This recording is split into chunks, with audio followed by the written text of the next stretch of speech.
उनको लगा कि ये सब मर चुके हैं, तो उनका एक जो पाकिस्तानी जो कमांडर था उसने अपने जवानों को आदेश दिया कि इनको रीचेक करो, इनमें से कोई जिंदा तो नहीं है। तो उनके पाकिस्तान के 2 सैनिक आए, आकर के हमारे जवानों के शरीर के अंदर गोलियां दागने लगे।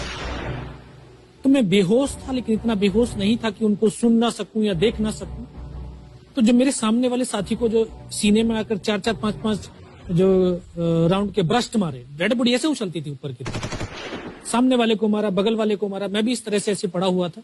उसने फर्स्ट में यहां पर ब्रस्ट मारा, फिर मेरे पैर में 2 जगह पे मारा। उसको मैं देख रहा हूं कि धुआं निकल रहा है, लेकिन उस गोली की पीड़ा को चुपचाप पड़ा सहता रहा और उनको यकीन हो गया कि इनमें से कोई जिंदा नहीं। फिर बहुत गालियां दी, बूट की ठोकरें मारी।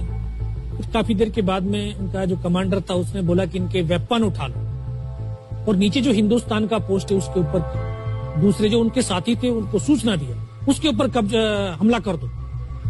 फिर ये आवाज भी सुनी तो मुझे लगा कि यार आज तो मेरी पूरी टीम खत्म हो जाएगी। दोबारा से उसके साथी आए, पाकिस्तान के सैनिक आए और हमारे जवानों के शरीर के अंदर गोलियां दागने लगे। उन्होंने फिर उसी रोटेशन से गोली मारी। तो जब 1 कदम आगे गया तो उसने राइफल मेरी सीने की तरफ तानी। तब मुझे लगा यार अब नहीं बचूंगा, लेकिन कहते हैं कि जाको राखे साइयां मार सके ना कोई।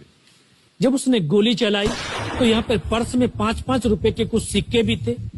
जब गोली जाकर के सिक्कों पे टकराई तो मुझे भी आभास हुआ कि तो मर गया हूं। पाकिस्तान का दूसरा सैनिक आया, उसने आकर के मेरा AK-47 उठाया और वापस मुड़ा तो उसका पैर मेरे पैर से टकराया हो। तब मुझे लगा कि यार मैं तो जिंदा हूं। तब मेरे पास एक हैंड ग्रेनेड था, मैंने उसको पिन निकाली और उसके ऊपर ऐसे फेंका तो कोट के अंदर हुड लगे हुए, हुड के अंदर वो गिरा जी। उसने तुरंत पीछे की तरफ मुड़ के देखा, पीछे तो कोई मूवमेंट था नहीं। तो जब तक वो ग्रेनेड को निकाल पाता, ग्रेनेड फट गया। यहाँ से उसका पूरा सर उड़ा और वो हमारे ऊपर आकर के गिरा। जो पाकिस्तान के दूसरे सैनिक थे उनमें खलबली मची कि इनमें से कोई जिंदा है। कुछ बोले जिंदा नहीं, नीचे से रिइंफोर्समेंट आ गई है।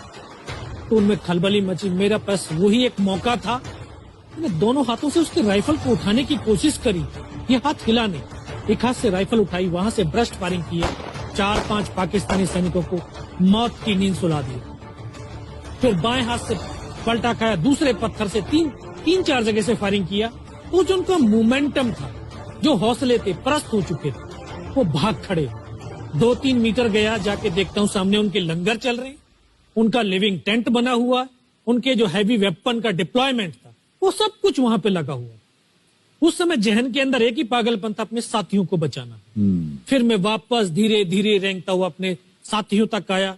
फिर मुझे लगा कि इनमें से हो सकता है मेरी तरह कोई साथी होगा, जिंदा होगा। उनको देखा, किसी का सर फटा हुआ था, किसी के फेफड़े निकले हुए थे। बहुत देर बैठकर रोया भी, फिर अपने आप को संभाला। चारों तरफ बर्फ ही बर्फ, पहाड़ी पहाड़। ये भी पता नहीं कि हिंदुस्तान किधर है, पाकिस्तान किधर है। 2.5 साल की सर्विस, 19 साल की उम्र, न उम्र का तजुर्बा न सर्विस का अनुभव। जाऊं तो जाऊं कहां।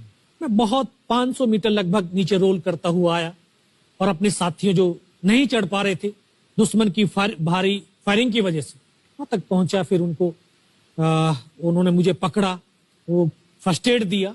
फिर वहां से जो हमारे commanding officer colonel Kushal Chand Thakur, फिर उनको सूचना दिया। तो ये लगभग 1:30-2 बजे का समय था। वहां से फिर कमांडिंग ऑफिसर तक मुझे ले जाया गया। फर्स्ट एड तो हुआ, लेकिन ब्लड इतना निकल चुका था कि दिखाई देना बिल्कुल बंद हो गया था। जब उनके पास पहुंचा तो उन्होंने बोला, बेटा मेरे को पहचानता मैं कौन हूं? बस अब आवाज सुनाई दे रही है। बोला, मैं तेरा commanding officer colonel Kushal Chand Thakur. मैं, जय हिंद साहब, बहुत तेज सर्दी लग रही है। तो उनका जो लिविंग टेंट था उसमें के अंदर लेटाया, 3-4 स्टॉप जलवाए, थोड़ी सी गर्मी महसूस हुई। मैं, साहब थोड़ा सा पानी पिला दो। बोला, ठीक है पानी पिलाते हैं। तभी डॉक्टर साहब आए गए, उन्होंने ग्लूकोज की बोतल पिलाई, थोड़ी सी एनर्जी महसूस हुई। उन्होंने बोला, बेटा कुछ बता सकता? मैं कहा, सब बता सकता हूँ। तो उनको बताया कि सर ऊपर ये घटनाक्रम हुआ है और ये वहां की इंफॉर्मेशन है। तो लास्ट में उन्होंने बोला कि बेटा जवान की रिक्वायरमेंट क्या है? मैं कहा, साहब जवान की रिक्वायरमेंट एम्युनिशन और फील्ड पट्टी की है। बोला, खाने के लिए नहीं चाहिए? सर भूख नहीं लगती।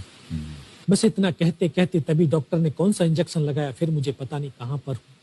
फिर होश आया 3 दिन बाद, देखा ऊपर पंखा चल रहा है। पता चला कि 92 बेस हॉस्पिटल श्रीनगर, और वहीं से मुझे बेस हॉस्पिटल दिल्ली रेफर कर दिया और 16 महीने तक उस हॉस्पिटल में मैं रहा। 16 महीने तक आपका इलाज चलता रहा? जी। और वहीं पर हॉस्पिटल में ही मुझे पता चला कि 15 अगस्त 1999 को जब ये परमवीर चक्र का जो अनाउंसमेंट हुआ, तो वो वहां पर ही मुझे पता चला। सर